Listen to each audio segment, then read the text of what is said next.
All right, good evening, everyone. It's 7 o'clock. I'd like to call together the March 30th, 2023 school committee meeting. Those of you who can stand, if you would, just join me in the Pledge of Allegiance. I pledge allegiance to the flag of the United States of America and to the republic for which it stands, one nation, under God, indivisible, with liberty and justice for all. Thank you. This evening, we have our consent agenda posted, as well as the minutes from our March 16, 2023 meeting and the oath to bills and payroll. There a motion to accept those? Motion to accept. Motion made, Second. seconded. All those in favor indicate by saying aye. Aye. Aye. Motion carries. Thankfully.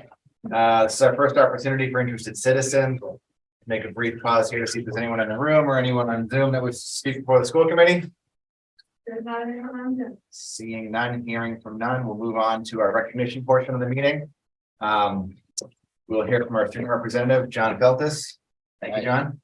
Hello, my name is John Feltus. I'm the student representative for Littleton Schools, and I have some updates to give. At the Shaker Lane, during yesterday's community meeting, Shaker Lane kicked off their upcoming reading challenge. Families should be on the lookout for information in tomorrow's newsletter on how students can get Mrs. Kane to kiss a pig if they reach their goal. I was wondering if that was the typo. No, that's real. Okay. At the Russell Street completed their first round of MCAS testing with the fifth graders doing their ELA. Third and fourth grade will take their tests before spring break. On Tuesday evening, there was amazing turnout from the Russell Street math and literacy night. Families had fun taking pictures with the Stripey, listening to guest readers, reading to the therapy dog, playing games and solving math problems. The many raffle tickets were a big hit. Special thanks to the staff and students who put this wonderful event together and to all the families who came out to enjoy it. The fourth graders won the PTA sponsored coin challenge and enjoyed their frozen treat prize on Wednesday afternoon.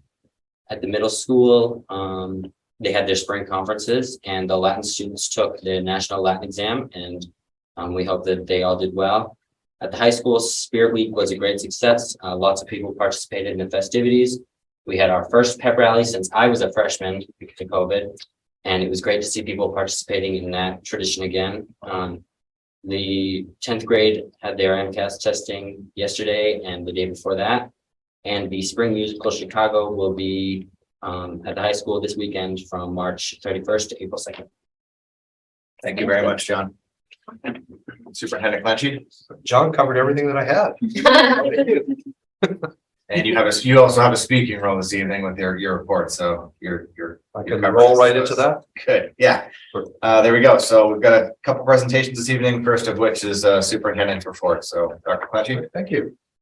Just a few things to update everybody on. First one's quite obvious. We had a very strong winter sports season, and our spring season is underway already. A little disappointed in our weather lately because we're outside. And it's not that warm out today to be running around in shorts, but I'm sure it's going to warm up pretty fast. So excited about the season. If you've been up to the high school at all, you'll notice that we have huge mounds of dirt up there and a lot of big trucks hauling dirt out. As I mentioned in the newsletter I sent out, they're putting in a new leach field to get ready for the final sewering project. It should be done hopefully by June 4th. It should be sodded by June 4th. We have a sufficient rain this summer. We may be able to partially use it in the fall, if not spring of 24 will be a goal. We had a presentation Tuesday night. We use a company for internet security called LineWise, and the webinar was online safety and digital wellness.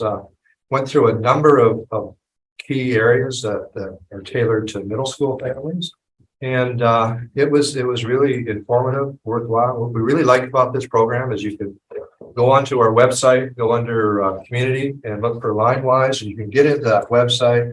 You can get into an online safety hub that gives you various tips about keeping your kids safe when they're using computers, etc. They also have a parent app section. So if your child wants to use a particular app, You can go in there and see if they've reviewed it. If not, you can send them a message and they will put it on their list to review. So very powerful. The third one is they have parent webinars as well. And we heard, loud and clear through our connections evenings and conversations with our public that we have a number of families that really need some support in terms of how to make sure that their children are accessing age appropriate apps, etc. And it is a partnership. And if you do any reading in the area of online safety, it can't all be done at school. The parents have that knowledge to go in and check what their kids are doing. It makes all the difference in the world. And we all have talked around the table about limiting computer use and phone use, etc. Some pretty basic tips. And as a parent, makes it a little easier if you know other parents are doing the same thing. For example, taking their phones away before they go to bed and putting them somewhere else. Easy thing, but certainly prevents a lot of communication at 3 a.m. And believe me, it doesn't take long before students pick up on that and get hooked on it, so to speak. We also have I haven't finished that. I have to go back. In 2 or 3 weeks, we're going to have a line-wise webinar tailored for elementary families. And shortly after that, a high school presentation tailored to our freshmen and sophomores. So this is an exciting venture. We've heard from our public, and we want to make sure that we do what we can to provide those tools so that they feel more informed about what their children are using for apps, etc. Another exciting venture, NAMI, National Alliance on Mental Illness, where they're offering More Correctly, and we obviously endorsed it and sponsored a free course for families on Tuesday, starting April 11th via Zoom meeting. So there's an insert in the package. I'll give you more details for that. Another area that we've been discussing a lot this year.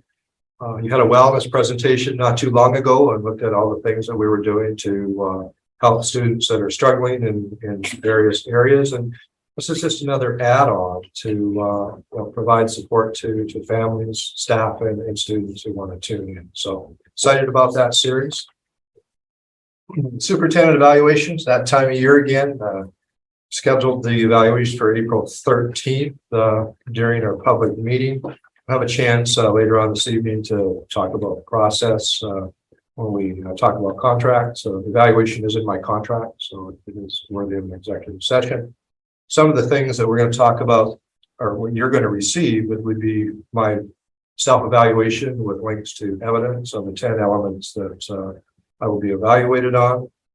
And we'll also, I will More Correctly also provide you with a superintendent rubric. What that means is in the 10 elements that you will look at, you'll have my review, self-assessment, but then you can go in there and see exactly what that means. It's interesting because my job as a superintendent is not dissimilar to a conductor in an orchestra. I mean, my job is to make sure that our organization is working in harmony and everything is being taken care of, and ensuring that our staff have the support that they need to be successful, and our students have the supports that they need to be successful. So I'm not at a high level looking down, but I'm certainly not in the trenches all the time, nor should I be, or I would be micromanaging the principals or administrators of our school. So I think that tool will be very helpful for you when you look at what I do to focus on those areas, and specifically to what it actually means. And I did include later on, I'll kind of out in the executive session, just the template that we use. And I'll give you an opportunity tonight to ask me some questions before I virtually, or I should say electronically, send you everything in a file that I created. Partnership with Littleton Police Department, Chief Bernard and I have been talking about this for actually a couple of years. And we were able to actualize having a comfort dog that is an LPD comfort dog that will be in our schools. Our resource officer, Detective Luzinski, will have that dog by her side for most of the day and in different schools. The dog's name is Rhett, and Rhett made his appearance at Russell Street Math and Literacy evening on Tuesday night, and did a wonderful job integrating into our schools. I mean, it's amazing how, we look at comfort dogs and how responsive they are to students' needs, and they're just, they lay down and support the kids go pet the dog, and it makes all the difference in the world. Those of you that have elderly parents, I hope that have been in care centers where every Friday or every 2 weeks they bring in comfort dogs for people. It just makes their days. So they do make a tremendous difference in our schools. Our students are used to them, and if they need somebody to snuggle up to, and we have that opportunity for them to use that and calm down and get back where they need to be to go back to class, etc. Great addition to schools in general. Indian Hill building update. A few of us spent almost 2 hours with the OPM on Tuesday as well. And really what we did is we looked at our space and the common space on the first floor. And they listened to what we were looking for and are making notes. Just your space. What will be your space at the new building? Yeah. Okay. In the Indian Hill building, second floor. Gotcha. And, are going to draw up a feasibility plan in terms of costs for us so that the town knows exactly what it is going to cost to do some of those renovations. So we're excited about that. Really excited that the deal is closing on Friday and that they already have somebody in line to do the feasibility study. So very pleased about that. Shaker Lane. Can I ask a quick question about that? Sure. I know when it went through at town meeting, the renovation cost wasn't, we knew this coming, we didn't have it, didn't have a number and didn't have the estimates yet. When they do come through, there's a real number. Is that coming out of school committee budget or is that coming out of town budget? It's coming out of town budget. That's what I wanted. School All right. committee budget. Yes. And what was the second part? It won't be school committee That's- budget. No, that's a town sponsored project, town Love it. building. Okay, thank you. So, but that is a good question. Shaker Lane building project, knock on wood, we have had no more forms to fill out since last Friday. And I'm hoping that's the last one. I talked with the individual that's managing our project, so to speak, and she's excited to have us be at the meeting on April 26th, and that will be the time that we officially apply to move to stage 2, which is a feasibility study. The town and I had to sign off on the intent to move forward with a feasibility study with a dollar amount. So that was necessary before they put us on the agenda, so to speak. So exciting that we're going to be at that stage and we're over a month. And that's the end of my report, unless you have any other questions you'd like to ask. Any questions, folks? Okay, my only question was on the sewer project, because I remember just getting involved in this a couple of years ago. I'm glad it's finally here, and I know it's creating a giant inconvenience all the way down to kindergarten soccer. But correct me if I'm wrong. I mean, the plan is to get the sod down before summer, before the real heat, and then the water department was actually going to pay for and take care of the watering of that sod over the entire summer. That's Is that my accurate? understanding. Yeah, the watering through the summer is part of that project cost. Okay, Yeah. and then when it's sort of turned back over to us, then it would become the school department's responsibility to Right. water the fields. With the project itself, did they do any, I can't remember, I didn't get the information, but there was talks of using the water that would be associated with the septic project, because there's water there, of course, to put it through some sort of system to then use that water to water the field itself. Did they explore that, do that, or Well, are I we don't- going to be using drinking water to water these fields? We haven't had any conversations about that. Okay. I don't remember those conversations. All right, The water department, when we met with them, we didn't ask that question. Certainly it wasn't part of our discussion. So some sort of a water reclamation Yeah. system is what you're asking about. if you could follow up, I'd be curious. The only thing I had is I just really appreciate the police department and Detective Wodzinski taking the lead and bringing more comfort dogs for our schools. Kids love it. That's a lot. Thanks very much. All right, second presentation, Principal Kane, the early literacy screener update. principal can provide an update of the winter administration of the early literacy screener. Thank you for being with us. Thank you for having me back again. All right, so if you move right on to the next slide, please. Ryan,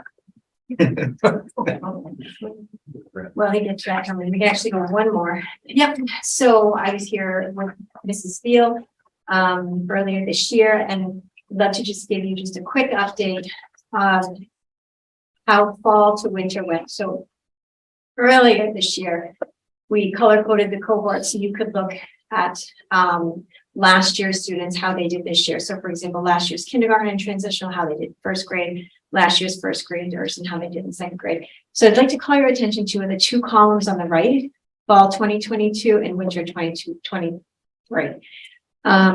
Because these are the comparisons that I'll talk to you about tonight. So if you look at kindergarten and transitional, we have everyone according to the Ainsworth Plus screener is coded at risk. It's either high risk, moderate risk, or low risk.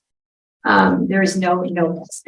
So if you look at kindergarten and transitional back in the fall, we had 33 students at high risk and 32 students at moderate risk. So 65 students at risk overall. And if you look at the growth from the fall to the winter, we have improved and cut it almost in half to 36 students in that at-risk category. And what I'm so proud of our staff about is looking at the high risk number is lower than the moderate risk number. And then the low risk number is even higher than both of those. I'm trying to think, earlier tonight, what contributed to this? Well, I think of these kids that came in kindergarten and transitional, and what were their early learning experiences? Like, how much education did they have? Did they go to preschool? Because those are some significant changes. I want to credit the staff 100%, but I think the biggest growth that I noticed when looking at kindergarten transitional and then grade 1 and grade 2 is here because of the growth in the education that our kindergarten teachers were able to provide, and maybe they didn't have in their early learning years due to COVID and other reasons that kids may not have gone to preschool. So that was exciting to see. They almost cut it in half, almost in half of the number of students that are at risk, truly at risk. And then grade 1, those numbers look great. I do want to point out that grade 1 has 23 to 24 kids. That is a pretty significant cohort in grades kindergarten, and grade 2 we're averaging 19 to 20 kids. So a lot more students, but overall we improved from 30 students overall at risk to 25. Again, I want to point out the number of high risk students are lower than the number of moderate risk. And then grade 2, they cut their improvement rate more than half. So we had 26 students at risk in the fall, and we only had 10 at risk this winter. So great data. Just again, a true credit to our grade level teachers, our reading specialists, our special education staff, for their just efforts in just really supporting these kids, finding different interventions, monitoring it, which I'll talk a little bit more on the next slide. But these are great data points. And I'm just hoping that we see more in the spring. After the screener. So this screener was in the beginning of January. At the end of January, we decided to have some data meetings. We had them prior to the pandemic, and we decided to bring them back at the end of January. And that was so funny. I'm going to look at my slide. We had 45-minute meetings with clusters of teachers that work together so that we could designate the support. And when we had these data meetings, we really leaned into the teachers for a collaborative approach of our reading specialists are now going to put some kids back into the classroom, but we want to progress monitor any areas of weakness. So in kindergarten, we had a little over a dozen students that were progress monitored by their classroom teachers, either for letter ID, sound ID. I think there were a couple of initial sounds were some of the assessments that we could put some interventions in and then progress monitor them every 2 weeks. So we started that the end of January, and grade 1 had about a dozen students, and grade 2 also had a dozen students. We still continued reading specialist servicing students, but we also didn't want to just lose track of those kids that were in the moderate risk. They weren't really at risk, they were at moderate risk, but just to track their progress. So this was super exciting. Yesterday, we had our grade level meetings, and the progress that our kids made were unbelievable. We had about, like I said, a little over a dozen kindergarten students a dozen in first grade, a dozen in second grade. There are progress monitored by teachers, and we are only picking up about 4 students to work with the reading specialists. And there are students that have made progress with the reading specialists that will be going back into the classroom. So I think just the collective efforts of everyone working so hard with these kids is just, it's exciting to see it as the principal. So we will have one more administration. I believe it's May for the spring assessment. But I will look forward to speaking to you next year. This is my last presentation on this, but next year we will be bringing in a new early literacy screener that we will be talking about either this year or next year. We'll be talking about. So I'll be back next year with a new tool and hopefully continued progress and success for these kids. And that's going to be used K-5? Yes. Yeah. Yes. K-5. Great. Questions? Brad? Surprisingly enough, That's still my question, but go ahead. no, I did, not so much a question as a comment. Well done to the staff, the team, the families, the kids. These, when we first saw these data back in the fall, I think we had a pretty robust discussion about it. It was not troubling, it was worrisome. But the progress we've made through the interventions in the system, it seems to be working. And that's so great to see. It is. Thanks. Well done. Yeah, I'll pass that along to the Please staff. do. Good. No, good. Thanks. So my question is pretty basic, I think. The folks that are the kindergarten transitional assessment, is that the same assessment? Is there any differentiation between those that are transitional and kindergarten? Like, are the transitional kids actually seeing the same assessment the Yes. second time? Correct. Okay. Correct. I'm thrilled to hear that there's these 45-minute data meetings taking place with the teachers. Mhm. I pass no judgment on when they're taking place. I'm just curious. Are they taking place after school, during prep time? At another point in the day where substitutes are covering? Like, how are you getting that done? So we plan to schedule for 3 substitutes to come in, Okay. and we had 2 for 6 45-minute sessions, cohorts of clusters of 3 in each grade level And the during the school subs day. covered it. Okay. During the Correct. school day. Correct. Gotcha. And then with the spring assessment, I'm glad there's a spring assessment, but we're changing the tool. So we're gonna lose the pretty pictures of the colors because we're not gonna have the same, right? We will. It will be interesting for, I think Beth and I to look at, this tests are very similar. Yeah. Initial sounds, phoneme segmentation. It's actually a tool that I'm pretty sure the district used years ago, Dibbles. Yeah, Now it's an online piece. And I understand there's a reason for the change. Yeah. It's a bummer that we're gonna lose the consistency, Yes. but Yeah, agreed. Categorize into risk. We should be able to. Oh, yes. Yeah. Because we're not looking at raw scores on different we're just risk categories. Okay. Right, but to Justin's point, to see the continued growth, right? Well, and that's one thing to Justin's point is that I was looking at is not only you're highlighting the fall and the winter, which is the conversation that I think the school committee most wanted to have, but I was looking at the translation, the numbers, I think are almost, from grade 1 to grade 2, the same cohort, it's the same numbers, they move around a little bit within. It seems that those, to the degree which they measure stability, the numbers are pretty stable, but then we show improvement, which gives me more confidence in the MET instrument itself, but also shows growth. We had 32 goes to 30, goes to 25. Now, Mhm. of course, we still want that number lower. I think this is the first grade that you highlighted as well, but there's real growth here. And especially the conversations we had about, I think you had so many great points last time about how people are picking up literacy, the grocery stores, all this stuff. We're filling in for some lost time and it seems to be working. And that's great. thank you very much. The new screener will also give us an opportunity for online database to aggregate, disaggregate data. It's going to be much better than what we're using now. So when we enter or buy into something new, it's always nice that there's some added features to make any changes as well. Is that something that the teachers will have to be trained in? Yes, actually, yes. Beth coordinated a day that's happening, I think it's like May 5th, where we are having like a train the trainer type person. So we're exposing the staff early on. Our school, Russell Street, it's a day training. We have, I think, 10 to 12 staff members at each building going to it to look at it, learn the new online platform.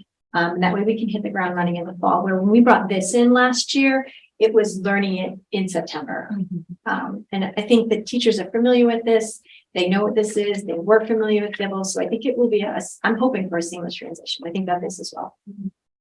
How long did we use this screener for? 2 years. 2 years. And before that, so we've made a few transitions. And before that, we used something for a longer period of time, or did we kind of? So Dibbles was, I don't believe that was used when I came in 2017. They had stopped using that. They had used, I heard Beth out of the corner of my ear, she had mentioned how we were using Ames Web Math and ELA screeners in an SST process, not in a universal screen, just a handful of students that came through student support services, student support team meetings to gather more information, whereas this was brought in 2 years ago as a universal screener, and then 3 years. And is it just for Shaker Lane, or does it Russell Street then use another screener, or is this? We're all doing the same Okay. one. Yep, M Okay. class, Dibbles M class Okay. is what it's, I believe it's the only approved screener. Through DESE, It's one of 3. one of 3. But it's the one that, it's one of 2 that actually go through the required grade 3 for the regulation part. Good job. Yeah. And we're gonna go beyond the requirement of grade 3, we're going on grade 4, grade 5, so we're paying attention. It's good. All right, Great job. all right, Thank thank you. you. Very much. Okay, last but not least, in terms of presentations, bus and athletic fees. So this is a popular topic this year. So continued discussion regarding the setting of fee structure for the 2023-2024 school year and potential vote on increase in fee structure. So, there's a lot to go through tonight in terms of this. I think we could certainly get lost in the numbers. And there's a bunch of different ways we could slice the pie. But I think if we can kind of just share our idea, like, why don't we get the information, kind of share our ideas? We can certainly kick the can on this, but I think it's something that we could come to a resolution on this evening. And when we voted through the increased spend on the bus fees, we knew this was part of the picture. We need to address it. So I'd love to try to get this accomplished tonight. Okay. So this just upfront, so this presentation is geared toward that targeted amount of $100,000 that we had talked about. So what I'll do is I'll work through each of the different categories of fees, athletic and buses. I'll start with a summary. We'll work through the details so everybody understands where we're at, and then there's a few options at the end for school committee to consider. So the presentation is geared toward that $100,000 mark, though, just for argument's sake. Okay. So to reach that $100,000 mark, we'd have to increase bus fees, a possible elimination of the athletic family cap, and we can have those discussions. Unfortunately, our athletic director couldn't be here this evening. He's on the Cape accepting some kind of an award, Kelly. I don't remember what, but We mentioned it last meeting, and it was in the newsletter Yeah, as well. so, It's very relevant. so he couldn't be here. So elimination of the family cap is an option, and then increase in the athletic fees. So the bus fee will go from $225 to $325. That would raise an additional $50,000. And again, let me back up a little bit. These numbers are not static, right? So our ridership goes up and down annually. The number of students that participates in sports annually goes up and down depending on the sports and the student population and things like that. So these numbers are estimates based off of last year's riders and students that participated in sports. So to get to that $100,000 mark, these are the fees we'd have to do. We'd have to go from $225 to $325 for busing. We'd have to eliminate the family cap, and then we'd have to increase the athletic fee from $200 to $250. That would pull in approximately $100,000 of additional revenue. So transportation, right now so we follow the Mass Department of Education transportation rules. Students K through 6 over 2 miles, there is no fee. Grades K through 6 under 2 miles, if they wish to ride the bus and register, there is a fee. And then all students grades 7 through 12, that's 7 and 8 at the middle school, and then the high school, if they wish to ride the bus, have to register and pay the fee. So the current fee is $225. We have a family cap of $675. That's 3 students. And late fees, we do. So we open the registration in May, we close it in June. We usually leave that registration portal open for a couple of weeks. And if families register after that, there is a $25 per student late registration fee that is not subject to the family cap. There's some comparative data. Carlisle is $395 for the first student, $197 per student after that, no family cap. I won't go through every single one, but you can see there's a wide range of different combination of family cap and charge for students. Littleton, historically, we typically have raised about $100,000 to $120,000 a year to offset the busing cost, and that represents probably a little. It's much less now than it was before we increased the contract. That represented about 20 to 25% of the total busing cost. So, and then there, just a reminder where we're at with the bus contract on the bottom. So,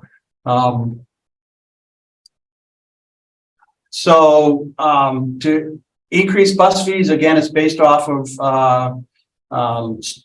data from last year. So last year we had 1,150 students ride the bus. Of those 1,150, approximately 500 of those students had to pay the fee because of the mileage or the distance, and 650 again because of the mileage were not required to pay the fee. So, and then there's some calculations there about based off of the 500 riders, if we raise the fee to certain levels, starting at 250 up to 350, you can see the approximate dollars that would bring in as far as additional revenue. And interrupt me if you have questions, otherwise I'll just keep plowing through this. Can I just ask to clarify? So the 650 that aren't required to pay the fee are still using the buses. They're just close enough that they don't, or they're further enough that they don't Correct. have They're all with a okay. 2 mile K to 6. Got Correct. That's DESI guidelines. Not That's DESI and state guidelines. Yes. it. Though, so that's something that we can. Can't change that. Right. Okay. So for athletics, again, this is data from 21-22. We had approximately 678 students who participated in sports. Excuse me. The current athletic fee is $200 per student per sport with a family cap of $550. So you can see that family cap is about 2.75 times the individual sport. So it's not even a fixed multiple of that. It makes it very confusing for parents. So I'm told from Mike Lynn, he spends a lot of time straightening people out on that. And then to be clear, the co-op fees that they charge, crew, hockey, some of the skiing, some of those other co-op that happens with other districts, those fees are higher, and those are not considered, those other fees are not part of or go toward that family cap that we have right now. So 97 participants did not pay the $50 family cap. That represents a little under $5,000 in unclaimed fees. 72 did not pay the $200 due to the family cap. That represents approximately $1,400. You can see a history of fees collected. Again, over COVID, that number was significantly decreased over COVID. And these fees go to into a revolving fund, and they are used to pay athletic fees, busing, coaches, equipment, things like that. Just to clarify, so 97 who didn't pay the 50, that's just because the 550 isn't an increment of 3 Correct. sports. Okay. And the 72 means there were 3 family members that were playing at least 3 sports or more. So those are additional sports. Correct. Okay, gotcha. Thank you. The family cap is per individual per sport or just? No, the family cap is family cap for the family, and that includes middle school sports as well. So Okay. if they have a middle school athlete who's participating in middle school sports or playing up at the high school level for some reason, that fee is toward that family cap as well. Mhm. So again, so this chart just shows different options. If we raise the athletic fee to various rates, how much additional revenue approximately we would bring in based off of the number of participants that we had in FY 22. So you can see anywhere from 225 increase to 225, increase to 300. You can see the estimated revenue that we could potentially bring in.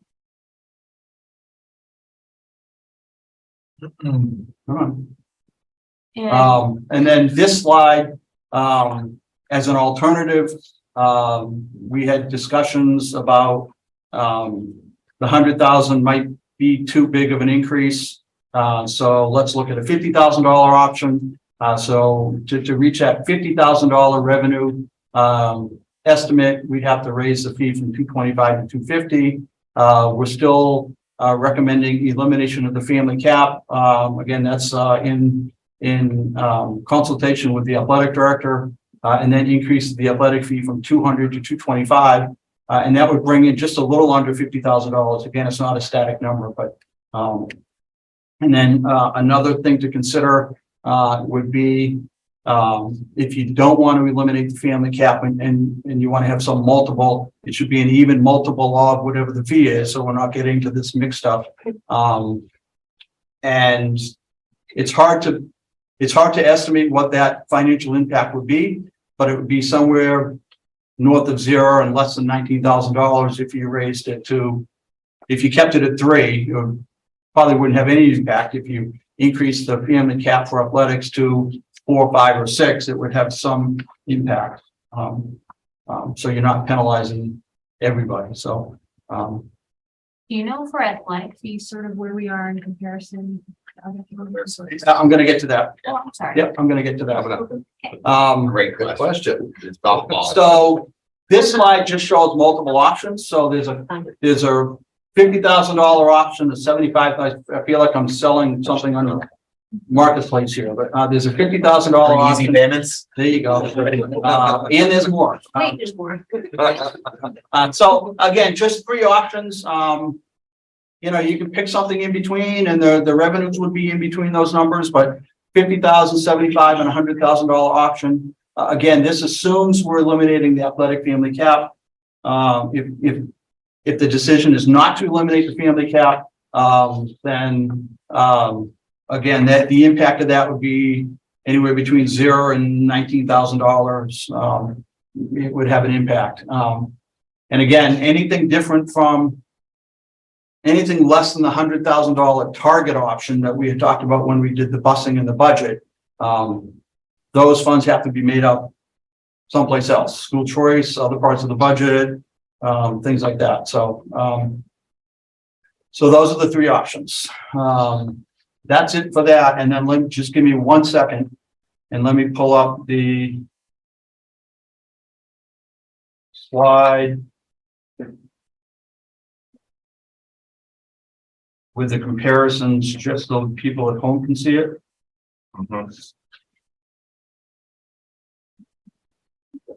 Yep.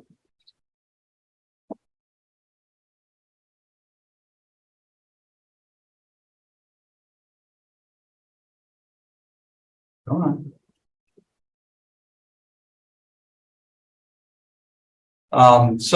I hope people at home can read it. Let me see if I can make it a little bigger here. This one. There we go. Is that better? I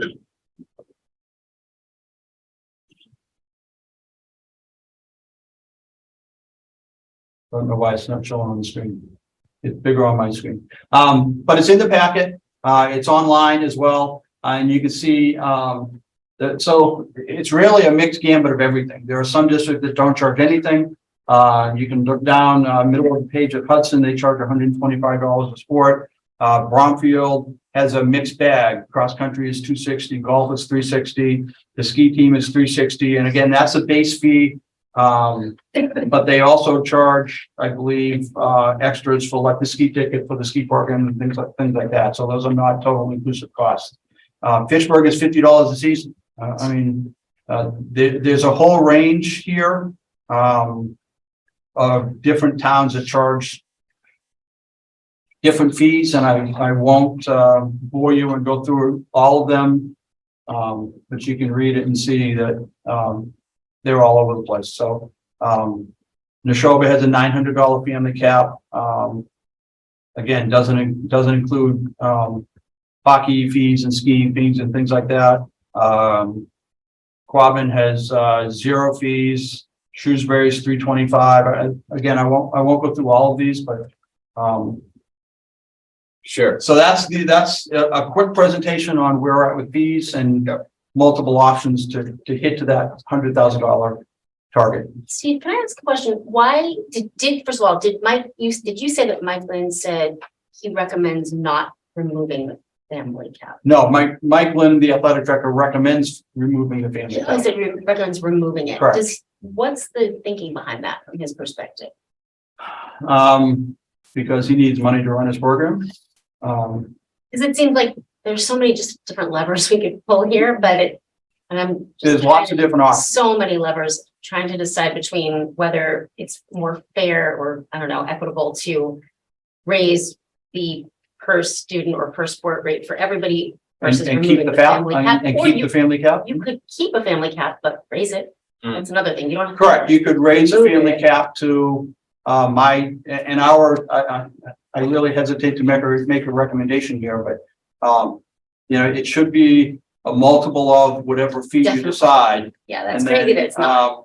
It if you should think be. about, so we had approximately 97 families, again, last year, this is based off of last year, that hit that family cap. Yeah. So it's a large number of families that hit that cap.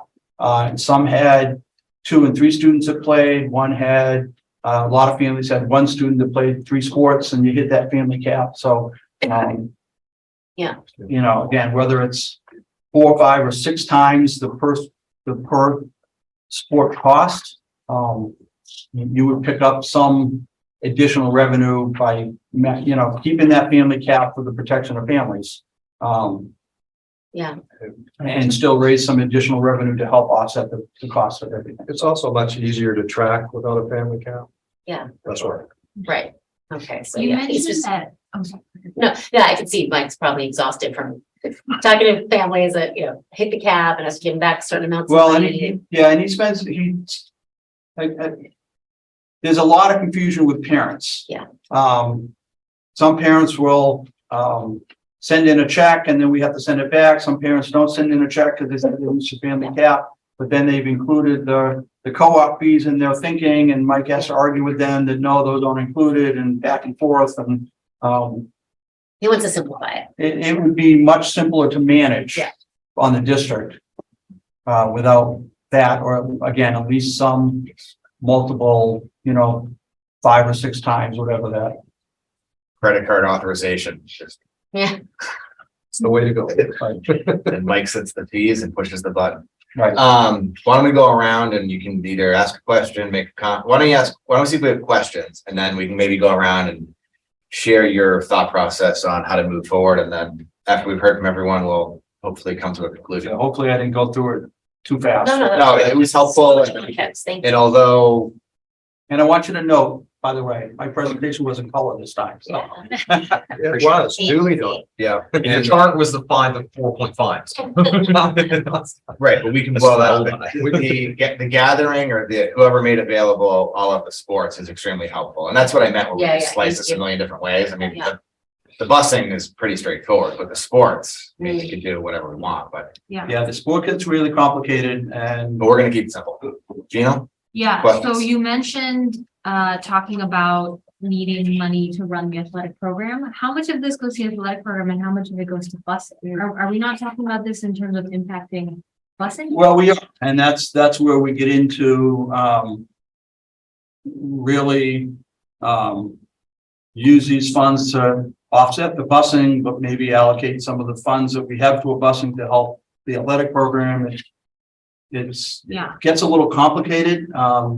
The athletic costs are going to increase a little bit, and we did budget for that a little bit for the increased bus costs.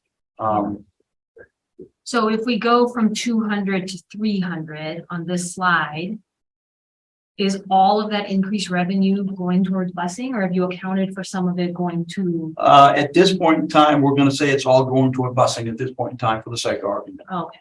Yeah.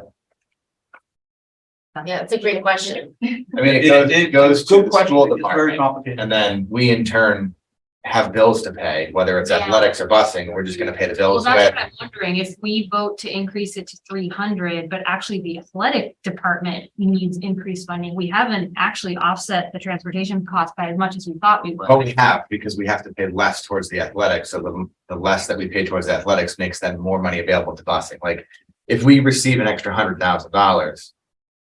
We can put it towards athletics, which then gives us that $100,000 to put towards busing, like it's left pocket, right pocket, it's all our No, money. but transportation fees have gone up. My question is, has the athletic department costs gone up as well? Yeah, look, they will go up a little But that's bit accounted as a for. result of the bus contract. And it Because works the- a similar way where our bus fees only offset a small portion of the cost of transportation. These athletic fees only offset a small portion of the cost of running the extracurriculars. And we have paid receipts, et cetera, to support the payments for reps, et cetera. So it's Yeah. not one pond. Okay, okay. I just have two questions. One is, what are the resources for the kids who maybe can't even afford any user fees? Are there any scholarships for? These? Yeah, we offer waivers based off of free and reduced eligibility. Yes, Okay. we do. Awesome. And then another question, which Mike may not like me for this because I haven't even talked to him about this, is does he have any opinion or any thoughts on paying per sport? For instance, like hockey and football are the more expensive sports, track and cross country are the least expensive, like how? So we, years ago, a couple of years ago, well, more than a couple of years ago, we used to track that data by the actual per sport cost. Yeah. We looked at that, school committee looked at that a number of years ago, when we had some fee discussions. This is what, Kelly, 6 or 7 years ago, probably at least. 7 years ago. And the decision was not to take that approach. And, to be honest with you, we have not tracked per sport data in a number of years, at least since before COVID hit it. So, we would have to start doing that. But there are definitely sports that cost more than other sports, but It's funny, two of our butters basically do that, Air Shirley and Bromfield, but it's obviously they spend some time on it Yeah, and ask for yeah. it. Again, I prefer to keep it simple. I mean, I could show you data from 6 or 7 years ago where we have it, but it's all outdated. It's the cost of all gone through that. Yeah. So. Yeah, those are my only questions. I'm just trying to think a little bit else. Just find another lever to pull, I guess, just to see if there's anything else we can do. I hate for some students to be paying really high fees that might be limiting them in playing free sports, especially if they're playing the sports that are the least expensive. And I hate to see families who are paying, the most expensive sports to then be, we're losing a lot of revenue on that. So it's kind of tricky. It's very complicated and tricky to kind of strike that balance, but there's definitely. So just to put a little context to this, the athletic program in Littleton costs, I don't have the exact number, but it's a little over $400,000 a year to run the athletic programs. These fees is about 25% of that cost. So it's Brad, questions? I do. Jenner asked one of my questions about the rationale for maybe eliminating the family thing. My other question is, how long has it been? I know we've kicked around numbers before. How long has it been since we raised these fees? at least, it's Mike, Lynn and I talked, at least 17 years, we think. Athletic and bus? Yeah. Well, so that's what I've been typing on over here. So I know it's, first of all, my family's done our part because we pay late fees because that's me. Hey, Dorothy. But so I'm just doing, if we'd increased the fees, I know we're paying the same bus fees for Phoebe in 6th grade as we did when Stella, who's now a college student, was in kindergarten. And so we're paying the exact same thing, plus usually a late fee kicker. But if we had increased it 2% a year over the last 13 years that my kids have been in the system, we go from 225 to 291.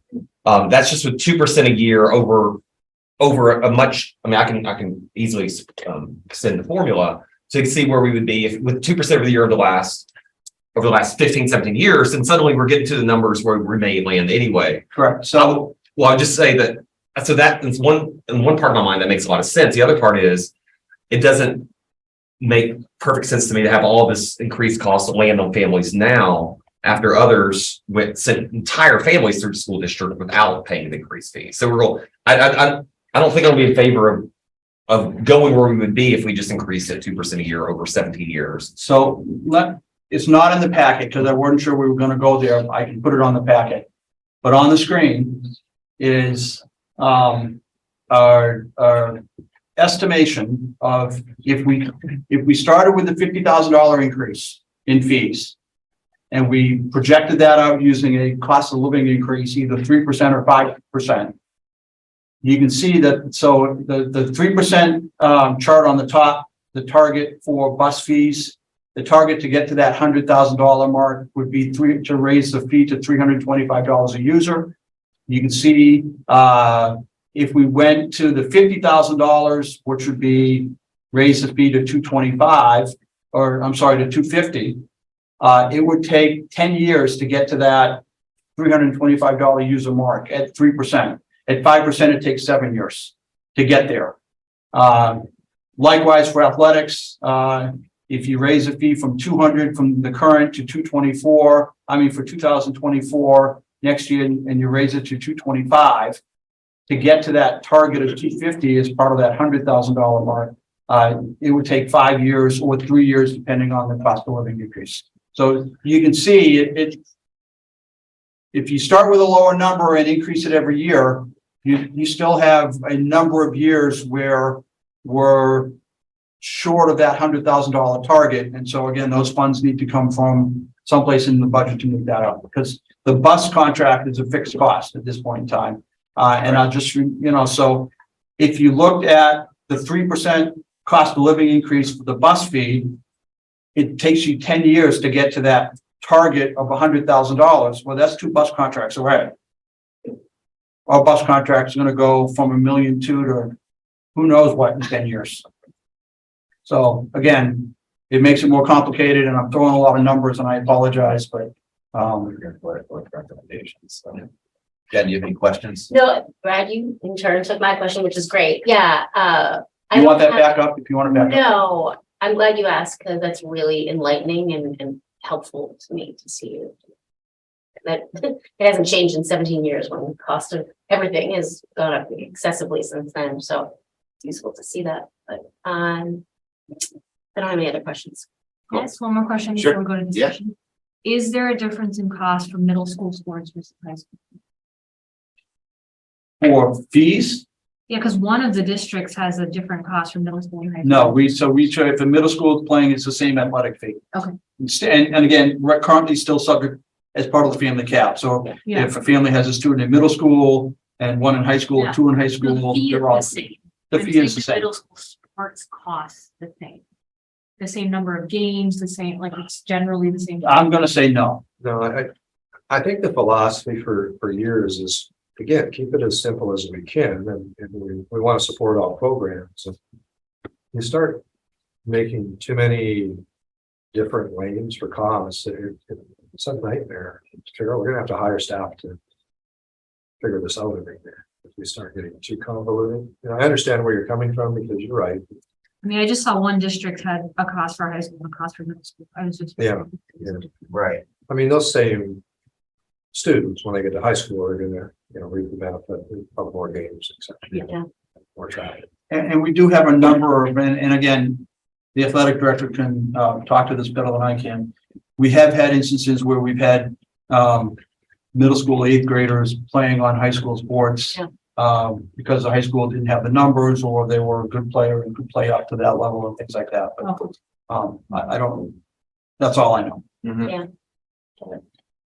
Okay, let's shift gears and try to come up with a recommendation here. Does anyone have a burning desire to share theirs, or do you want me to share mine, or? I could start, because I have some thoughts. Sure. I think, as I mentioned a minute ago, I think raising the fees per sport and per bus rider doesn't bother me. I think the fact that we haven't for 17 years speaks volumes. I think the cost of everything else has gone up. You think about, it must have been really expensive back then. People, right, must have had sticker shock. Now it's still expensive, but I think it's right for fees to go up. I have a little bit harder time thinking about removing the family cap for either.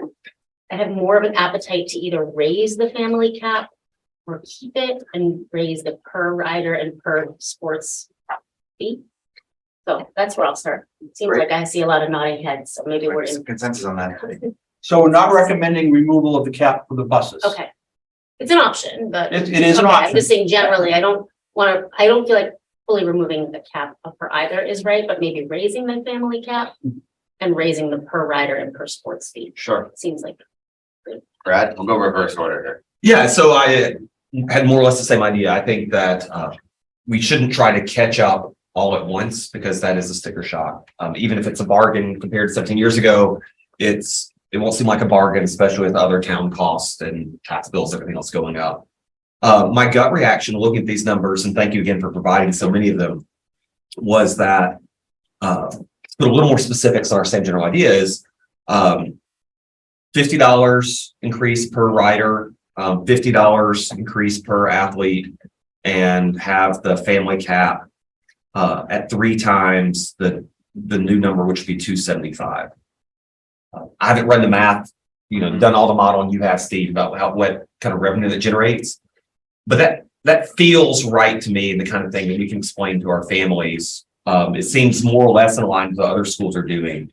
What I would like this committee probably to do, whatever we decide, is to build in escalators every 2 years. So we're not 17 years from now, there's not another school committee saying, what were those schools doing? Whether it's $5 a year or $10 every 2 years or something like that. So we're not giving everybody a new number every year, but we're building in some of the inflation and the costs of the district. Brad, could you say those numbers again? I can't. I was suggesting to increase the bus fees per student $50 with the same. I forgot what the family cap. The family cap for busing is 3. It's for 3 students, right? Okay, Right. so same thing. So that the new cost times 3, and I would suggest I'm throwing it out there. I'm not necessarily sure I'm fully. I want to see let's play it out, see how it works. But my other number was then increase the athletic fee again, $50 a sport, but keep a family cap at 3 times that number. Fully stipulating, I haven't considered all the ramifications, and the athletic director, I take his recommendation seriously, but also I'm thinking about families, and I don't want kids to say, well, like choose between which kid can play a sport because, well, it's getting expensive. I'm right there with you. So couple things. I think it's important that we do raise fees. When we voted through the busing, with the intention that we were going to somehow generate approximately $100,000. And I realized that when we look at the numbers, it's like, that might be a lot to ask, but we made a conscious decision to spend the money for busing, and I don't want us to back off of that. So I want us to try to, right. I don't want to shift this entirely onto the taxpayer. We've got to have some of the users bite the bullet on this. So, and then also the sports, I mean, $200 is a great deal. Like I was joking with Kelly earlier, like, when my kids play sports, it's like $125. We practice 1 day a week at 1 game and I'm the coach. Like, that's a bad deal. Get what you pay for, man. Yeah, I know. Yeah. So like a lot of these programs, you got practice every day. You've got, great referees, great facilities, all that stuff, bus rides, nice uniforms. I mean, $200 is a heck of a deal. So anyways, I was thinking we would go to $300 on the bus rider fee. And I want to note that grades 7 through 12, right on the slide, everyone's paying a fee no matter where you live. And the intent here was to get the older kids going to school later. So all of those kids would be paying the fee. So it puts it on them. So $300, $900 cap. Three individuals. Yeah, pretty straightforward. And then for the sports, same thing. Go up $50. So that's $250. But I think the cap needs to be around 1,000 or $1,250 because that's 4 or 5 sports. Because if you've got a family of 3, we capped you at 3 bus riders, but those same 3 kids have 9 opportunities to play sports. You've got a fall, a winter, and a spring season. So once you've got, maybe 4 or 5 in, it does start to get expensive and we should provide some relief or some offset, but I'd be comfortable around 1,000 or 1,250 for a family cap for sports. And that gets us, my approximation is $75,000, I think, towards the $100,000 that we were thinking. It's close. Yeah. In some place, yeah. Your turn, Stacy. Yeah, I'm not gonna repeat what you guys said. I think we're whittling away as we Sure. go down the line here. So I think the $50 increase, I think Brad suggested for the bus fees sounds reasonable and something that families could swallow. And then increasing the cap for athletics, Justin, you just said, right? Yeah, I would I think increase the that's, sports yeah, and the cap. yeah, I think keep the cap, but definitely increase it because if you have 2 or 3 kids in the school system and they're doing 2 to 3 sports, you're getting a really good bargain, which is great, but we've got to distribute these costs a little bit better. So, yeah, I want all the kids to be able to do the sports that they want to play and do. So making sure that they have the resources needed without overburdening too many families, I think is kind of my priority. So Was it $50, Stacy, for sports as well? is that, Brad, what did you say for sports? You said 50 for So sports. Brad said $50 per piece, so $50 to increase the bus fee from $225 to $275. Yep. The athletics will go from $200 to $250. Yep. Justin recommends a $75 increase for the bus fee Yeah. from $225 to $300. And then the athletic fee from $200 to $250. Okay, okay. So, I mean, I won't split hairs on either, but I think those are in the right direction. Probably, that's, kind of, that's where I'm putting, figure out where we're going. I want to push back a little bit on the, I don't intend to say this in that I want to burden the current families all at once, but I'm pushing back on the let's increase every 2 years. Because that actually to me feels more stressful of like, as a parent, starting with a really young child, like every 2 years my fee is going to increase versus going to 300 and keeping it for 5 years, maybe. That to me feels a little bit better than let's inch our way there. I think both for simplicity's sake and just how it presents to the community, because we made a really big decision this year to change from a 3-tier to a 2-tier. And so there's sort of this community anticipation of bus fees going up, but then in 2 years from now, it's again, I worry about that sort of response. So I'm leaning more towards the 300 because this was a big move that the entire community knows about it. They're a lot, at least not all, are on board with the impact of this change. And so there's a little more appetite for a bus fee increase versus every 2 years. And 3x on the bus fee cap for family, definitely. And then I was also thinking $50 increase for athletic fee and maybe like a 4x, 5x, like you said, because two children, 2 sports, and then unlimited after that feels a little bit like you said, it's a good deal. Yeah. So for that one, it makes sense to maybe do a 4x for athletic fee. Okay. We're all like right in the ballpark, so Yeah. this, I think you make a good point in increase. People have the appetite for bus fees right now because we really just pushed for it. So Yeah. like that's something we can kind of rein into a little bit more right now. Whereas the athletic fees, I find it difficult to make up for 17 years worth of not doing it, but I think having some type of increase, whether it be every year or 5 years, should be something we should just fold into the system. Yeah. So just point of information, if it has been in fact in 17 years since we increased these fees, a 2% increase per year would have gotten us to the 275 in 2016. And a 2% per year over the courses year would have gotten us to 300 2 years ago. I think it's important to remember too that our bus contract is going up every year. I believe the first year was $62,000. So it's kind of like a credit card. If you don't get past that $62,000 to pay it back, you're not getting out of debt. So I think we need to take that into account. No easy solution to that, but it is kind of a similar analogy. It's an interesting idea, these escalators, but I wonder, Kelly, can we even do that as a school committee now? Say we put into place that every 2 years. No, you should really do things for the term that you're on the school committee. Sure. Or then a new school committee comes in and will evaluate various things, and then it's their opportunity to make those. And we can track these costs and report back to school committee in 2 years and say, look, the fee, the current, fee, whatever the fee is, these are the numbers, it's working out, or hey, we need to readdress this again. Sure. I think best practices would probably be every time the bus contract's up to Reevaluate. certainly reevaluate, take a deeper dive than potentially just every year's budget subcommittee, just kind of reviewing the transportation numbers, but.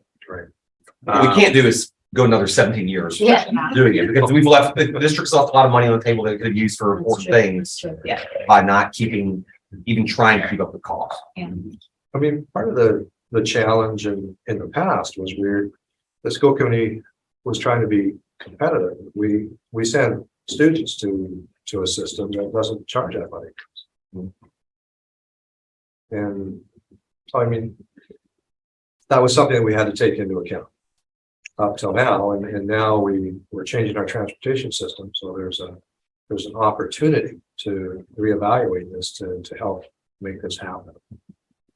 I'll bring it full circle since you all were specific about numbers. I would agree with the $50 per bus rider increase, a $75 to bring up to $300, if my math is right, per sport increase with I'd be okay with a 5. Can you send me off to that? It was the other way 75 for the bus, 50 for the 75 for the athletic. buses up to 300 and 50 for the sports. And for the sports with a 5x cap, I think 4x would be nice. I think 5x would be more realistic in terms of raising the money we need. So I think 3x on the bus riders and 5x on the Yeah. sports. Yeah. Which is, I'm totally fine with that. Just- further discussion. Yeah, that seems high to me. It's just like a shock to system. And so I was looking at some of these other examples where they prorate. Maybe it's getting too complicated. We just don't deal with it administratively. But some of these other districts are prorating, the first 3 pay full boat, the next 2 pay half or more, where they're still paying, but not paying quite as much. I can just see it's a good deal. They get great coaching. I love what our sports offer our community, but you can imagine families having a $2,000 bill with busing and athletics. Yeah, and Brad, some of those districts that had that multi-tiered fee Mhm. didn't have family caps. Mhm. It's a So, very tricky thing, I feel like, to keep track of too, like, that's a really big administrative thing to be on top of. Who's where Mhm. on the schedule, how many sports they played. I don't know. Like Michelle's has got a full-time person doing this. First sport 175, second sport 150, third 125, family cap 900. There's a form where you check out how many sports. I mean, then you just add them up at the end. It's like, Self-report. yeah, The other thing too, I just want to be clear is no one's not going to play a sport because there actually isn't enough money in the household. Mm. So if there's actually a financial need or financial burden, we There's a way- do make exceptions. and I also want to state that, there's there's 12-year-olds playing AAU baseball for $3,500 a season. So I don't think it's unreasonable to say that a sport costs $250 and it's 5x. I mean, you only get to 5x if you've got multiple athletes in the household all playing sports, and you probably, like I'm saying, like youth soccer, youth baseball in town right now, it's $125, and you're only together 2 days a week. So these families are used to paying athletic fees. I think we're $25 apart. well, the 3 multiplied by 3 multiplied by 5, it gets us Sure. several hundred apart. Someone want to lead with a motion? I'll do it. I'll say it wrong. Go ahead. No, I'm gonna get it wrong, so go ahead. Get the numbers wrong. I don't think you're like my motion. So You go ahead. my motion would be, I would move to increase. I don't know if to, I can't read my handwriting. I took my glasses off, everything. I think we're general consensus. I want to make sure the motion reflects the consensus where it exists. Bus fees increasing by $50, is that correct? Yeah, you were The 275. 275 Yeah. and athletic fees, I was saying 50, y'all are saying up to We were 300 saying 50 too. To No, to 250. Okay. Must be She'd say, Yeah, this is Brad's motion. now. Oh, Yeah. okay, okay. Yeah. And Too good. don't forget. Make it like So look, I'll move that we increase bus fees to $275, athletic fees to $250 with a family cap for both at 3x. 3x. Yeah. 3 times the fee. Okay, I believe that motion was clear enough for us all to understand. All right. Is there a second for that? I can second it. Second that. You know, Yeah, okay, so we have a second. Yeah. Play. And now we can discuss it. All right, so motion made by Mr. Austin, seconded by Mr. Marius. Okay. Any further discussion before we call for a vote? Call the question. Okay. All those in favor indicate by saying aye. Aye. All those opposed say nay. Nay. Nay. Okay. Motion fails. I'll move that we increase the bus rider fee to $300 per individual with a family cap of 900 3x. And the athletics raises to $250 per sport at a 5x for the families for $1,250 for the year. I can second that. Okay, motion made, McCarthy, seconded by Demarius. Further discussion? All those in favor indicate by saying aye. Aye. Opposed, say nay. Nay. Motion passes 4-1. Yeah. Thank you very much for everyone's discussion and input. thank you very much. Appreciate Will that. you let us know where we land with that? Yeah. Okay. Yep, we'll report back with. Oh, yeah. And that's what I again, was- so, Yeah, you know, so the numbers they're gonna fluctuate, Yeah, you know, by season, by sport, by year, as the athletes, students come and go, so. And I also think we might get more bus riders because of the later time. I really do Yeah, think you that might. there are people You who might. are driving their kids to and from school because they don't want to get on a 6:45 bus. Yep. So We might. it's, yeah. Right. All right. Again, I want to thank everyone for that. I Good, think thank you very much. good progress.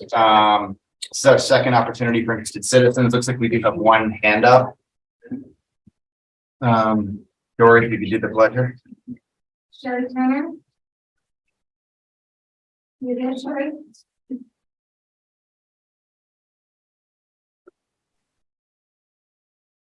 Sherry Turner? Yes. Hi. Sorry. I just had one Could you say comment. Your name, your street, your question, I'm sorry. Your street, please. Yep, Porter Road. Thank you. Go ahead. Okay. Yeah, so my question, it was in regards to actually something that was presented much earlier. I wanted to see if it's possible to have the data reports that are done for the elementary schools sent to the families each time the reports are done rather than only once at the end of the year. And my reasoning for that is so parents can actually also, in addition to the teachers, seeing if their child is making progress or not making progress, then be able to, you know, do what they can in terms of trying to support the student as well. Hi, Sherry, I can answer that. I did answer it earlier Yep. in the, I presented those reports can be upon request at any time. I believe beginning next year, any child that scores at risk, there is a Department of Elementary and Secondary Education mandate that we send that out to parents. It's not a mandate right now, but certainly if any parent wishes to have those scores, just send an email to your child's teacher and we can get that to you. Okay, so only upon request. Correct. Okay. Thank you. Great. Seeing no others, no one in the room. Close that interested citizens period. We'll move on to subcommittee reports. PMP. Hold on a second. We just have the MSBA meeting coming up April 11th. So we have our Shaker Lane School Committee building committee is meeting on the 26th. So we're trying to coordinate getting everyone together to prepare for This is that meeting. the initial kickoff meeting with the team, finally. Finally, I know, that'll be good. So a lot of stuff I think will start to kind of come together once we get those two meetings done for the new Shaker Lane building. Yep, and the roof bid was accepted, the contract has been awarded at this point in time. We're just waiting for school to get over and then that project will start. And the superintendent mentioned about the second project that's already going on, so. Good, great. Budget subcommittee, the formal budget presentation was last meeting. The last meeting? Yeah. Yeah, last meeting. Nothing new or material since then. It's got to go through town meeting. That's about it. Anything to add, Jen? Nope. Good. Policy subcommittee? Yes, I had it written down. We met and started looking very carefully at the religious holy day policy, and we can't update it right now because that would immediately go into effect, and it's the good, we still have the Good Friday as a day off. And what we're doing is we're looking at other school districts' policies to get language so that we can be really strong advocates for our students as they support the religious holidays. So we're working on it. We don't have any report yet. But we also have Dorothy was showing us there's a new newsletter, I guess, that comes out from MSCA monthly that's going to be really helpful to future policy subcommittees about keeping on top of things. So good news. Perfect. CPAC. CPAC. Had a really informative and productive meeting with Director Snow and the CPAC leadership on, was that Monday? Monday. It was great. It was glad we're having this conversation. I think it's been a really beneficial to get to know each other more as people, and also just to kind of talk through things and work, see how we can work together. And we're identifying a lot of ways for that to happen. There's a parent student bowling night next Thursday, April 6th, but you need to let CPAC know if you want to participate, and you can do that through Facebook or by emailing the folks by tomorrow. And there's a parent meetup for the hour, I think 6 to 7, and then a CPAC business meeting April 11th, and invite everybody with any interest at all to join us. Great. Thanks so much. Yep. We do have a need for executive session. Before I entertain a motion to move to executive session, let's announce that our next meeting is April 13th, 7 p.m. Both Police Department, and without any further business.